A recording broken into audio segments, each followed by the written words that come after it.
Hola, muy buenos días tengan ustedes, el Centro Universitario del Pacífico y en este caso, los compañeros estudiantes de la maestría, René Basilio Mora y Cristian Alberto Villegas. Le damos la bienvenida a la experta. Vamos a tener una sesión de entrevistas con motivo de ampliar nuestros conocimientos también en intervención en psicoterapia. Vamos a iniciar con la presentación de nuestra experta, que le damos las gracias y le damos la bienvenida. Vamos a leer un poquito su currículum, su amplio panorama, y le agradezco en este caso la oportunidad y aclarando de que por su juventud considero que es una persona que realmente ya tiene vasta experiencia en el trabajo psicoterapéutico. Vamos a hablar un poquito de cuáles son sus estudios. En este caso, Miriam Galdino Farías es licenciada en psicología. eh, Tiene la licenciatura en psicología por la Universidad de Ecatepec. Es especialista en docencia universitaria, también de la Universidad de Ecatepec. Formación clínica en terapias contextuales, Intercontext. Está estudiando actualmente también tanto esa especialidad como la maestría en psicoterapia en el Centro Universitario del Pacífico. Cuenta con una experiencia laboral como terapeuta cognitivo-conductual en el Hotel Psiquiátrico Fray Bernardino Álvarez. Es psicóloga cognitivo-conductual por la Fundación de la Dignificación de la Mujer. Eh, Trabaja en vinculación laboral en la Secretaría del Trabajo y Fomento del Empleo y es psicóloga clínica conductual contextual, en este caso en consultorio particular. Espero que esta presentación haya sido eh, correcta y vamos a pasar en este caso a la sesión de preguntas. Comenzaríamos con nuestro compañero Cristian Alberto Villegas. Gracias, René. Buenos días, Miriam. Buenos días. Después de escuchar todos los conocimientos con los que cuentas, una de las preguntas que tenemos es, ¿cuál es la propuesta de intervención que manejas en las sesiones de psicoterapia y por qué te especializaste en esta área? Me agradezco mucho también el haberme invitado. Realmente halagador el que me hayan invitado y además que pueda compartir con ustedes un poco hacia el trabajo. El cómo son los protocolos de intervención con las terapias contextuales es algo sumamente extenso porque las terapias contextuales están divididas en, como, vamos a ponerlo como en muchos subtipos. Dentro de esos subtipos entran algunos, por ejemplo, las terapias relacionadas con el foco atencional, terapias con foco de activación, terapias relacionadas con mindfulness, enfoques integrativos y algunos otros. El protocolo que yo llevo depende muchísimo de las necesidades de los pacientes realmente. Sin embargo, sí hay como un protocolo general en cuanto a las terapias contextuales, se podría decir, y nos basamos mucho en la terapia analítico-funcional. El protocolo que se sigue con ese tipo de terapia es que se hace la conceptualización de caso desde el modelo que cada uno maneje, porque allí como que también se divide en dos, entonces es algo medio confuso de pronto. Sin embargo, esa es la forma. Se hace el modelo de conceptualización, después se establecen los objetivos que cada paciente tiene, se les ponen como, se hace una jerarquía de cada uno de los objetivos y además se trabaja con 3 tipos de objetivos. Primero iniciamos con aquellos que puedan atentar contra la vida del paciente, después iniciamos contra los que puedan atentar justo hacia el proceso de terapia como tal, que puedan de alguna manera ponerlo en peligro. Y los últimos son los que van relacionados a la calidad de vida del paciente. Una vez que se hace eso, se siguen con diferentes técnicas y estrategias. Y yo esperaría como estarme dando a entender lo suficientemente bien. Lo que pasa es que justo si pudiera hacer como una comparativa, en un inicio, cuando yo inicié a estudiar, justo era algo confuso porque dentro de las terapias contextuales entran muchos tipos de terapias más. Entonces, a veces puede ser confuso como el cómo es que funcionan y la razón de por qué decidí estudiar este tipo de terapias es por muchas razones. Una, que son las más actuales hasta el día de hoy y que han resultado beneficiosas para los pacientes, han mostrado buenos resultados y basadas en evidencia científica también. Y otra de las razones es porque en algún momento de mi carrera yo pensé como en una parte me iba más por lo cognitivo-conductual y en otra parte más por el humanismo. Y creo que es algo que a veces nos puede, a nosotros he notado que como estudiantes nos puede generar como esa parte, ¿no?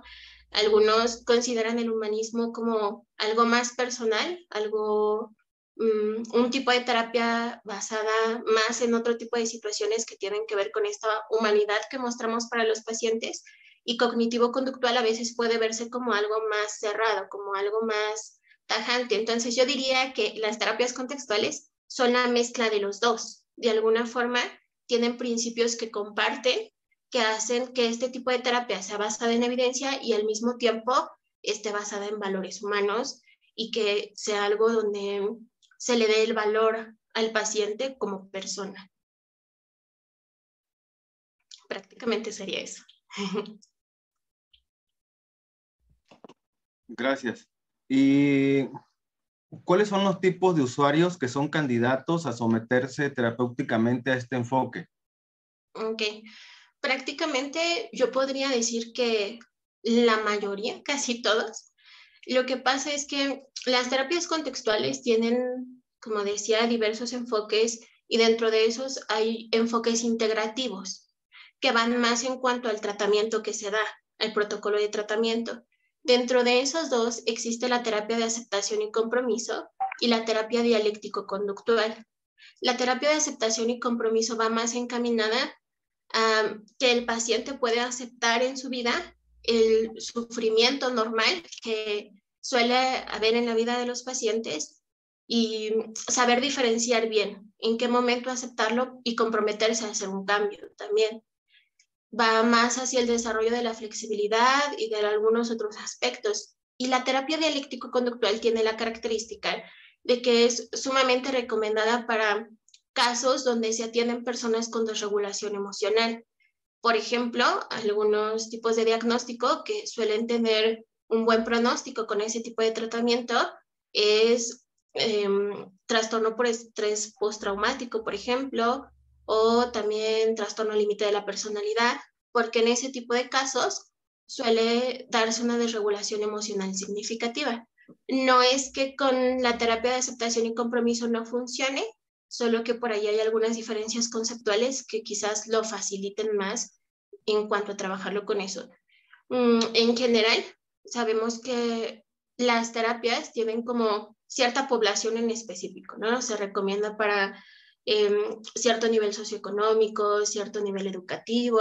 Sin embargo, este tipo de terapias no hace tanto esa diferenciación porque resalta mucho la importancia del lenguaje y tiene que ver más con un tipo de terapia conversacional, donde no se necesita que la persona tenga un grado alto de estudios o un grado alto socioeconómico. Se adapta justo, por eso se llaman contextuales, se adapta al contexto de la persona y entonces eso también es un beneficio. Muy bien, muy amables, Miriam. Vamos a pasar a la siguiente pregunta, que tiene relación a cómo establece la alianza terapéutica usted con el cliente cuando llega por primera vez a su espacio de consulta. ¿Cómo es este proceso? Ok. Nuestro proceso lo basamos en los niveles de validación de la DBT, que tienen que ver con los propuestos por Marsha Linehan. Ella fue la que los propone. Esos niveles de validación llegan del 1 al 6 y tienen como diferentes pasos. El nivel más alto es la autenticidad, el poder mostrarse de manera auténtica. El cómo yo lo hago tiene mucho que ver con eso. Yo me muestro, cuando un paciente llega conmigo, yo me muestro como un igual, porque al final somos totalmente iguales en muchas cosas. Entonces, no me muestro como algo superior y tampoco como algo inferior, sino como un igual. Y la forma en que me lo hago es que les voy explicando también cómo es que funciona, pero sobre todo escucho, intento entender lo más posible la situación en la cual ellos se están encontrando en ese momento el cómo se están sintiendo. Cuando hablamos de validación, hablamos de validar emociones, muchísimo más enfocado a emociones, no a otro tipo de cosas. Las emociones siempre pueden ser algo válido la mayor parte del tiempo. Y también cuidamos mucho el no validar cosas que terminen siendo reforzadas en lugar de validadas, porque puede resultar contraproducente. La forma en cómo yo lo hago es siguiendo todos esos pasos. Obviamente esto es como desde un punto de vista teórico, sin embargo el hacerlo de manera práctica pues justo sale en esa autenticidad de uno como terapeuta en cuanto a mostrarse a la persona tal y como eres y también que realmente se sienta comprendido. Nosotros no decimos que entendemos algo cuando realmente no lo entendemos. Si una persona llega a terapia con una situación que realmente yo no estoy entendiendo, mi autenticidad también me lleva a poder decirle, no estoy entendiendo lo que me estás diciendo, me gustaría entenderlo mejor, me gustaría poder emprendedor. Entonces, eso es parte de el mostrarse auténtico, el ser sincero. Obviamente, el cómo lo establezco en un principio, como decía ya antes, es escuchando la situación que están presentando, estando totalmente allí, sin distracciones, sin nada. Y justo también después viene la otra parte de la devolución, el devolverle lo que esa persona me ha dicho y ha confiado, y entonces devolvérselo de una forma diferente para que pueda seguir con su proceso de terapia. No sé si fui lo suficientemente clara. Sí, bastante amplia. Me agradó mucho su respuesta, bastante informativa. Vamos a continuar con este espacio de entrevista. Nos habla de todo un bagaje de sustento en las técnicas, en la terapia que nos está explicando, y nos habla de esa validez científica que tiene, pero sabemos que tenemos la técnica, tenemos la teoría, pero eso no quiere decir que va a haber un éxito. Miriam, ¿en qué crees tú que basas el éxito de tu atención? Lo que pasa es que nosotros, justo tienes mucha razón en lo que dices. De pronto se saben las técnicas y las estrategias, sin embargo, uno sabe dónde está el éxito de la atención con las evaluaciones que a veces se pueden llegar a hacer de manera frecuente. Por ejemplo, iniciando el proceso, se pueden llegar a hacer evaluaciones en cuanto a la problemática que el paciente está presentando y al final del proceso también. Cuando esos resultados, justo estadísticamente hablando, arrojan ciertos elementos o ciertos componentes conductuales que son los deseados, se pudiese decir que existe un éxito en el proceso de terapia. Como les decía, desde un principio se establecen objetivos muy específicos. Cuando esos objetivos se ven cumplidos, entonces pudiésemos estar hablando de un éxito en el proceso de terapia y que tiene que ver también con el compromiso que el paciente ha puesto para ese proceso. No es como, sinceramente no es como algo de, yo lo hice. No, realmente yo diría que yo se los planteo así desde un principio, ¿no? Les digo, 50% lo haces tú, el 50% lo hago yo, aunque realmente cuando ellos finalizan tiendo a cambiar esa parte, porque yo creo que ante la situación donde ellos se encuentran, muchas veces más, dan muchísimo más y se esfuerzan muchísimo más para poder obtener esos resultados. Además, también, como les comentaba, estaba nuestra principal o una de nuestras principales bases es la terapia analítica funcional o el análisis funcional de la conducta. Y cuando eso se hace, pudiésemos decir que estamos basándonos en el conductismo radical y los resultados también se ven evidenciados en las conductas adaptativas que los pacientes adquieren a través del proceso.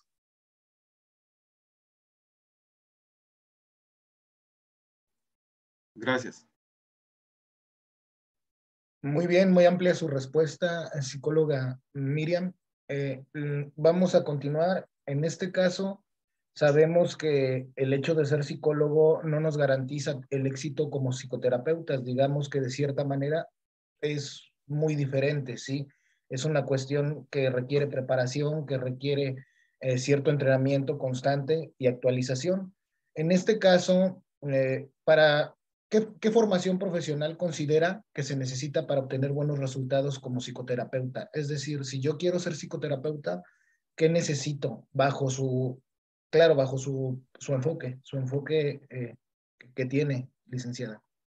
Ok. Realmente yo recomendaría que primero se tome una formación general en terapias contextuales para poder conocerlas todas y después de eso especializarse en las que sean necesarias dependiendo del tipo de casos que uno tiene como objetivo atender. Como sabemos, nosotros muchas veces no somos todólogos, ¿no? Por ahí decimos. Entonces, es necesario especializarse en específicamente lo que uno va a trabajar o el área de trabajo en la que uno pudiese tener un punto más fuerte. Por ejemplo, si va a ser terapia de pareja, la especialidad que se recomendaría es terapia integrativa de pareja. Si se van a especializar en casos relacionados con desregulación emocional, trauma complejo o sobre todo donde está muy presente esa parte emocional, yo recomendaría que fuera terapia dialéctico-conductual. Y si son casos relacionados con ansiedad de manera frecuente o con algunos otros padecimientos, recomendaría muchísimo las terapias de foco atencional, como la terapia metacognitiva. Entonces, creo que sería mucho dependiendo de eso y también algo muchísimo más importante es que independientemente de la formación que uno tenga, considero que lo más importante es la práctica. Una de nuestras maestras que justo ha desarrollado y ha sido como pionera en el aprendizaje de estos tipos de terapia, dice que dar psicoterapia es como andar en bici y no andas en bici como nada más viendo o teniendo la formación de cómo hacerlo, sino que tienes que subirte y practicar, practicar, practicar, practicar. Yo creo que más allá de la formación está muy bien tenerla siempre, claro, sin embargo agregaría esta parte de encontrarse en una práctica constante. Efectivamente, digo, nadie nace siendo experto y la práctica es vital en el desarrollo para cualquier profesión y sobre todo para la de nosotros. Licenciada, ¿qué diferencia hay desde su intervención, desde su aprendizaje, desde la terapia que maneja, en la atención a un niño? Hablamos de un niño de entre 6 y 10 años a un adulto. Ok. Probablemente sería el lenguaje. Nuestras terapias contextuales tienen una gran base en el lenguaje. Ya les decía anteriormente, se considera más bien un tipo de terapia relacionada hacia la conversación, ¿no? Prácticamente. Entonces, yo diría que con un niño se puede llevar exactamente de la misma manera, solo que adecuando el lenguaje hacia los niños y las estrategias generales de modificación de la conducta hacia los niños en específico. Probablemente la diferencia va más en cuanto a que el lenguaje de ellos, a la edad que tú comentas, es diferente. Es diferente a cómo lo vamos desarrollando a través del tiempo hasta que llegamos a ser adultos. Entonces habría que adaptarlo a las necesidades que ellos están presentando en esos momentos. También, evidentemente, las técnicas de modificación de la conducta en general son diferentes para los niños como para los adultos. Por ejemplo, técnicas de modificación de la conducta para niños suele utilizarse como la economía de fichas o algunas otras que tienen que ver más con el juego y con que pueda ser de alguna forma un aprendizaje significativo para ellos. Y con adultos se facilita muchísimo más como esta parte de dialogar y convertirlo en algo reflexivo, solo que hay diferencias entre las estrategias que se emplean.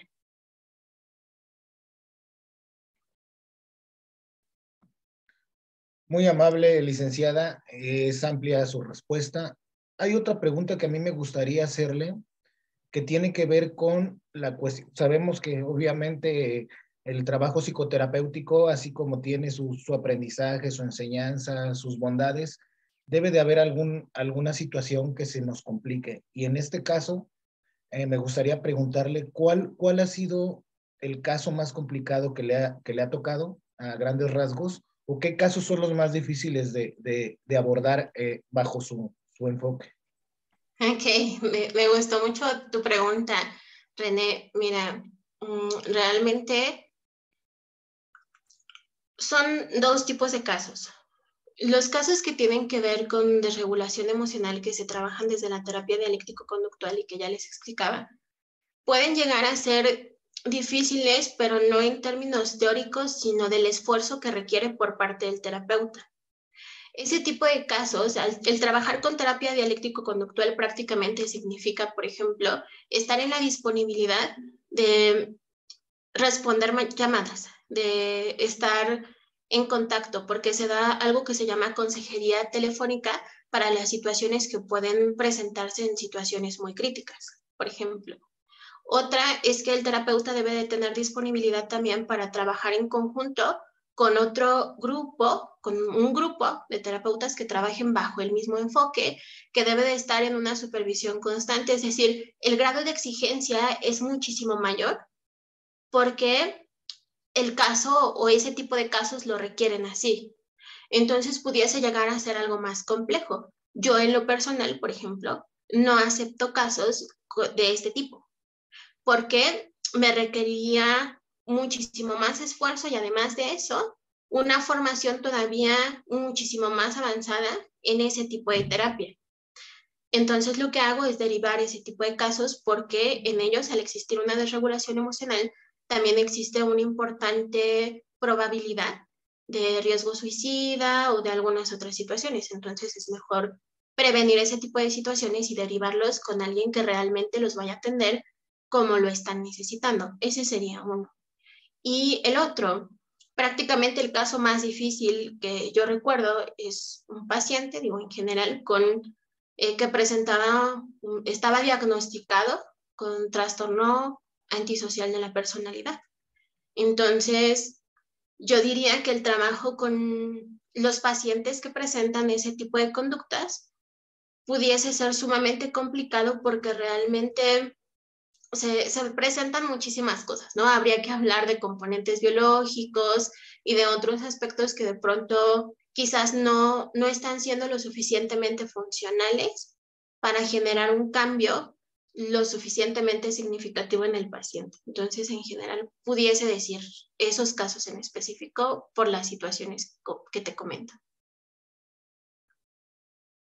Y realmente qué interesante, bueno, escuchar en este caso su respuesta, porque sí, muchas veces nosotros como psicólogos hemos tenido ciertas dudas o a veces queremos, digamos que, tomar todos los casos. Creo que es muy sano también saber en qué momento, en qué momento tomarlos, qué tipo de casos llevarlos. Y gracias a la formación y sobre todo en este caso a la experiencia, en este caso que usted tiene, licenciada Miriam, pues es interesante escuchar su respuesta. Cedo la palabra, perdón, a mi compañero, Cristian. Gracias, René. Muy interesante todo lo que nos está comentando y lo, licenciada Miriam. Realmente la información que nos da es muy útil. Me llevo muchos datos que necesito tomar en cuenta en este proceso de formación en el que nos encontramos. Y como un último punto, ¿qué consejo nos da a los que estamos en formación?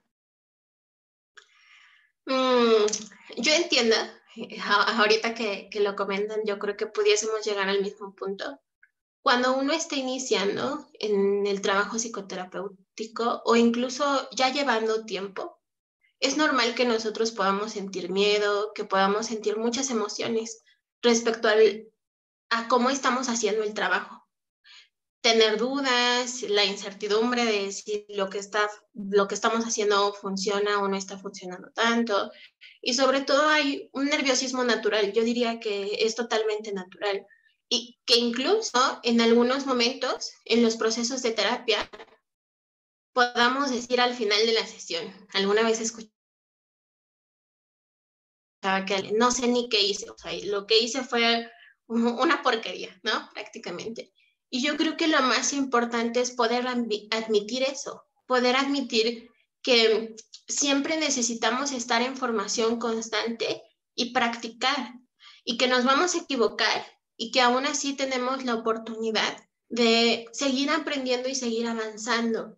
Porque si nosotros como psicoterapeutas no aceptamos y en algún momento creamos la idea errónea como de que ya lo sabemos todo y que ya tenemos como todo para poder hacer el trabajo, yo diría que estaríamos cayendo en un error sumamente significativo, porque siempre hay algo nuevo que aprender, siempre hay algo nuevo que se puede mejorar. Mi recomendación sería esa, poder aceptar que nosotros también somos seres humanos, que nosotros también experimentamos emociones y al mismo tiempo seguir haciendo las cosas, aunque nos dé miedo en algunas ocasiones, seguir haciendo las cosas siempre, evidentemente, con la formación presente y también con la supervisión de casos. En lo personal, a mí algo que me ayudó demasiado es que alguien pudiera confiar en mí, darme esa confianza para enseñarme cómo se hacía y supervisar mis casos. Eso para mí fue de lo más significativo dentro de mi formación. Esas serían las recomendaciones que yo haría.